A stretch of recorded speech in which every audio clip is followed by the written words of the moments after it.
The NORAD tracker is keeping tabs on Santa as he makes his way to the four-state area, how the Christmas tradition came to be. Plus, Missouri AAA is projecting to see record travel numbers this year, but Christmas and New Year's are one of the most dangerous holidays for driving. We'll hear what causes this and how to be safe, and how cancer affected one woman's journey to motherhood and how she kept hope alive. The four states' most watched news starts now. Calls from kids all over the world as NORAD tracks Santa's sleigh from Peterson Space Force Base in Colorado. The holiday tradition was born decades ago out of a typo in a department store ad. This is KOAM News at 5. I'm Melissa Alexis. NORAD started tracking Santa in 1955 when a young child dialed the misprinted phone number from a department store ad in a local newspaper. That number dialed the Continental Air Defense Command Operations Center in Colorado. But even though it was a mistake, the Operations Center director assured the youngster that he was Santa. And so began the affiliation of NORAD and Santa. The tracking technology is something they already have. Santa because it's radar systems, our satellites, and our fighter aircraft. So the same things we use every day to protect North America is the same thing we use every year on December 24th to track. Call 1-877-HI-NORAD. They answer around 78,000 calls each year. We have information on our website, koamnewsnow.com/Santa. And of course, you can scan the QR code to see on the screen to continue tracking Santa throughout the night, or to play some holiday music and games. Meteorologist Lindsay Gaffney joins us. She's keeping an eye on our weather and Santa for us throughout this evening. Well, Santa right now, he's out there in the UK, but as he gets closer to us, we're going to be watching the weather and current conditions right now. Temperatures are in the mid 40s. We've got overcast skies and visibility is limited, 8 miles visibility. And that's going to continue through the night. We are dealing with a bit of fog and winds gusting out of the northeast. So Santa's got a little bit of a breeze as he's delivering presents tonight. 15-mile-per-hour wind gusts through most of our area. And then as we head into the overnight hours, we're also dealing with a lot of dense fog, especially south of I-44 and out towards Springfield and Branson area. The rest of us, not so bad, but that visibility does continue to stay limited through the morning hours. Now, overcast skies continue as well all through the day tomorrow, so he is dealing with that. Though luckily, he's got Rudolph, so that'll help with the fog conditions. And then tomorrow, it's going to be cloudy all day, temperature starting off in the lower 40s and only warming up to upper 40s, low 50s. There are no rain chances for Christmas Day, but I'll have a full forecast coming up. Thousands of travelers are already hitting the roadways in the four states to get to their holiday destinations, with Missouri AAA projecting to see a record in travel numbers yet again.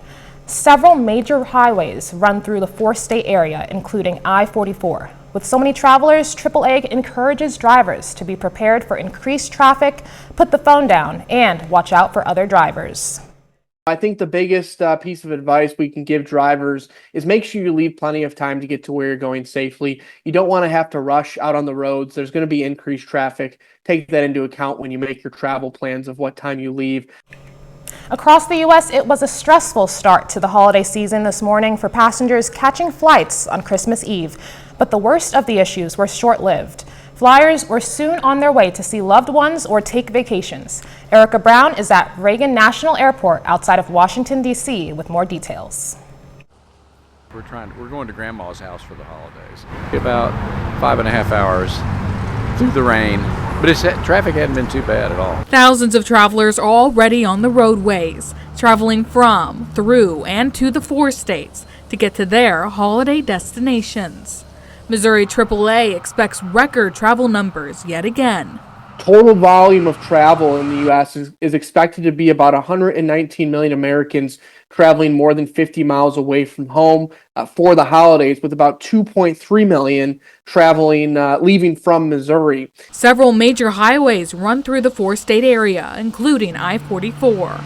As traffic increases, AAA encourages drivers to be prepared, put the phone down, and watch out for other drivers. I think the biggest piece of advice we can give drivers is make sure you leave plenty of time to get to where you're going safely. You don't want to have to rush out on the roads. One obstacle drivers in the 4 states have dealt with this year is rain and fog, which is never fun to drive through. Oh yeah, scared to death, but that's okay.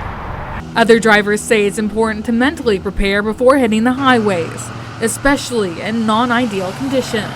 Ground yourself, ground your energy, right? Watch out for other drivers, mind your own business, and just stay calm. As more and more drivers take to the roads to get to their holiday destination, drivers are encouraged to remember that everyone is trying to make it back safely to celebrate with their friends and family. I think it's good for everybody to think about other people and consequences they might have of, if they cause a wreck or something like that. Family's important, right? You want to make sure that you make it back in one piece. Samantha Walker, KOAM News. The American Airlines hubs of Dallas, Fort Worth, and Charlotte were impacted the most by this morning's ground stoppage. The Northern California high waves, dozens of high feet destroyed a wharf in Santa Cruz, sending workers and debris into the water. At least one person was killed elsewhere by the wreckage and that washed ashore, and the danger on the coast remains. Elise Preston reports. About an hour south of San Francisco, yellow police tape sealed off the Santa Cruz Wharf Monday after intense waves caused parts of it to collapse and send debris into the ocean. Right when we saw that the whole thing collapsed, we just ran as fast as we can. Luckily, the structure was closed to the public while under construction, but standing above the wharf's torn-off remains, 2 workers who fell into the water.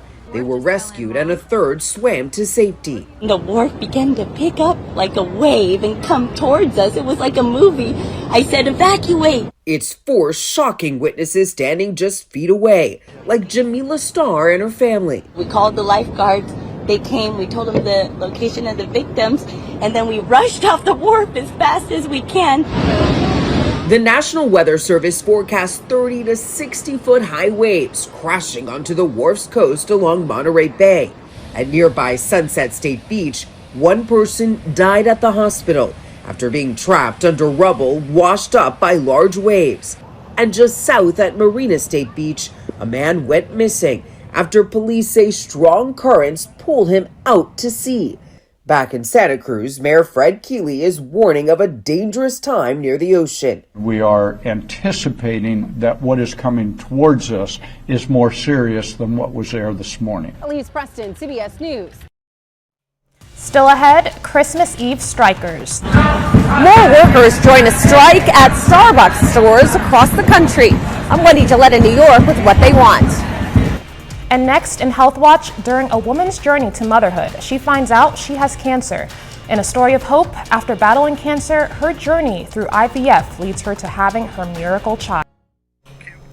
Topping today's Health Watch, an adorable 1-year-old girl is a symbol of hope for couples who are trying to have a child after battling cancer. Marie Saavedra has more. Penelope Lodestro just turned 1 year old. But her parents, Yana and Grant, were planning to start their family 8 years ago. We were ready at that point to have a baby and did not go the way we planned. Right before they were set to start in vitro fertilization, or IVF, Yana got a shocking diagnosis. She had leukemia. That's when my whole world kind of felt like it was crashing down. I'm ready to start this, family planning here. We're about to build a family and have a baby. She didn't even have time to preserve her eggs. I said, please give me a couple weeks just to get something out. And she says, you won't be here in a couple weeks. So the focus shifted to saving Yana's life, but that cost her precious time to have a baby. I just kept holding on to 1% of hope that it will happen one day. So fertility is critically important, but it also has to happen in line with all of these other life-saving measures. Fertility doctor Kara Goldman helps patients like Yana. She says doing IVF during cancer treatment can be risky. They might have very low platelets, making it likely that they would bleed during a procedure. They may have very low white blood cell counts, putting them at a high risk of an infection. All done. So the Lodestros waited, and 3 years later, Yana's cancer was in remission. So she and Grant picked up their long-delayed IVF process. Last year, Penelope joined the family. That moment where you're holding your daughter, it's obviously just hard to put into words. She is our miracle. She is our gift from God. The couple says now they are living the days they prayed so hard for. Marisa Vedra, CBS News. The couple says they're planning to try to have more children. That's a look at today's health news. A little later, a Pittsburgh organization is in need of more volunteers. And I'll be tracking Santa and a look at your Christmas forecast coming up. Well, Merry Christmas Eve, everybody. I hope you guys have stayed dry. We had a little bit of rain this morning, though it started to clear out. Overcast skies continue and fog. So let's go ahead. Let's take a look at where Santa's at right now. He's over the North Atlantic Ocean, heading towards Ghana here. He's already delivered over 4 million presents. So he is on a roll already. I don't think a little fog is going to slow him down, especially not having Rudolph. Let's go ahead and take a look outside. Indigo Sky Casino Resort, you can see we've got those overcast skies continuing and a little bit of patchy fog tonight and as we head into tomorrow morning, though we've already gotten a bit of rain in some of our areas. Joplin area got about 1/4 of an inch. South of Monette near Neosho got about almost an inch of rain, same out in Bentonville, but most of the northern counties didn't see much rain chances, not a little drizzle, but that overcast skies are going to continue. We've got cloudy skies all the way through the rest of the week, so it is going to be a kind of dreary week. Now, planning your Christmas Eve evening, cloudy skies continue. Temperatures are going to start to drop down a little bit. We're staying in that mid 40-degree range as we head into the rest of the evening, with temperatures only dropping down to about 40, 41 degrees in the overnight hours. So let's walk through Christmas Day. Starting your morning off, 8 a.m., temperatures are going to be in the lower 40s, 40 in Nevada, 37 in the Yates Center, 42 in Joplin. You can see a southerly breeze, but mostly dry. Now, we're going to walk through the day. Temperatures getting up to the lower 50s for our high, about 51 in Joplin, 48 in Nevada, 43 in Veneta, and then we're going to start to see a few showers creeping in closer to midnight as we head into Thursday. So a few showers and then heavier rain starts to increase as we make it through the rest of the day, as you can see, and temperatures are going to remain pretty warm. So walking through your Christmas Day forecast, by 9 a.m., again, all day, cloudy skies, but by 9 a.m. we're in the lower 40s to start off, about 41, 42, 43 degrees. Noon already in the upper 40s, and we kind of stay in that range, upper 40s to low 50s for our high. So it's going to be a warm and cloudy day tomorrow with a southerly breeze. Now, as we head into Thursday, more rain chances start to kick back off. So we already talked about early Thursday morning, those scattered showers, but Thursday evening, heavier rain, even some rumbles of thunder, though no threat of severe weather at all for the rest of the week, but we are going to see potentially another inch of rain, and then we clear out for Friday morning, overcast skies yet again, and then another round of rain showers Friday night into early Saturday morning, which shifts the winds out of the north as we head into Saturday. So amount of rainfall totaling up to maybe another ½ an inch in some areas on top of what we've already seen in some areas as well. So it'd be total of an inch of rain for the entire week in Joplin, a little bit more than an inch of rain Miami Grove, Jay, so south in Oklahoma. Not a lot of rain, but still not so bad. We're happy for the rain. And then Saturday, Sunday, temperatures in the upper 50s, low 60s. That continues all the way through Monday. New Year's Eve, a little bit cooler, so we're dropping down into the lower 50s, and then we even have New Year's Day, a wintry mix. So New Year's Eve night, it's going to stay mostly clear, and then in the evening on the first of the year, we get that little bit of snowfall potential, and that kind of sticks around through the second of the new year. Awesome. So a bit of a warmer Christmas, but sounds like we have some snow to look forward to. Some snow. I started the year. If you're happy with, if you like the snow, we're going to start off 2025 just right. Thanks, Lindsay. A local organization known to help motivate kids through guidance is in need of more adult helpers. The organization is called Big Brothers, Big Sisters. They say it's not just a problem during the holiday, but a year-round struggle. Adult helpers go through an evaluation to help match them to a child that's most suitable for their needs. They then will receive support throughout the match with timely check-ins from the organization. I've been with my little for 13 months. It's going great. I mean, him and I have a great time every time we hang out. We're both pretty athletic. We like to play sports, so anytime we hang out, we'll try to play soccer or play catch with the football and stuff like that, and you can just tell he really enjoys doing that. An event was held this month to honor all the bigs in Pittsburgh. The members could share stories and embrace each other on their hard work servicing others. Coming up, it's $1 billion jackpot. We hear from someone hoping for a Christmas miracle while playing the Mega Millions. Topping today's Consumer Watch, tonight's Mega Millions drawing has millions of people hoping for a Christmas miracle. The jackpot is now $1 billion. Christian Benavides reports from Miami. Instead of dreaming of a white Christmas, Mega Millions players are hoping for green as the jackpot reaches $1 billion. Only when it's big, I play. It's a pretty big drawing, and you got to play to win, right? If someone wins, it would only be the second time a Mega Millions jackpot was drawn on Christmas Eve. The last one was in 2002. Perhaps it could be a good omen. It's, the spirit of the holidays, everyone's in a good mood, and how wonderful it would be to win whoever wins, and hopefully they'll do good with it.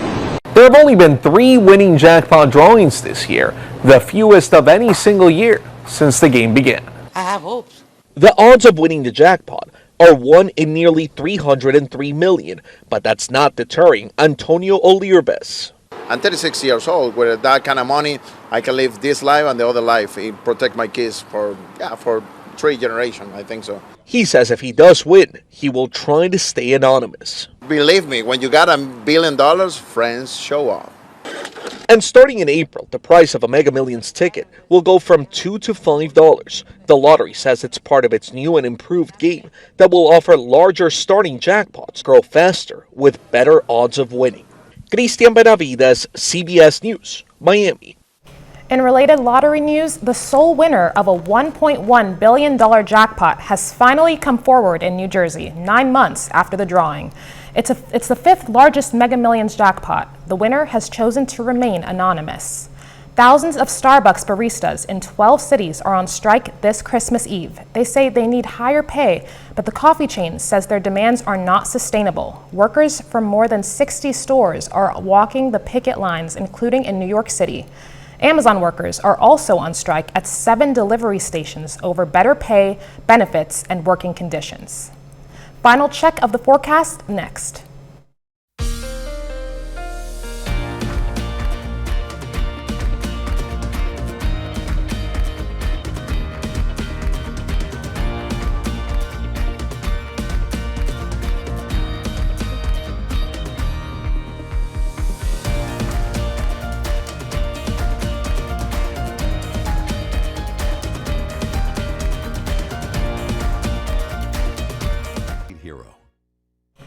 Up next on the CBS Evening News, multiple agencies are investigating a boat explosion that killed 1 person in Florida.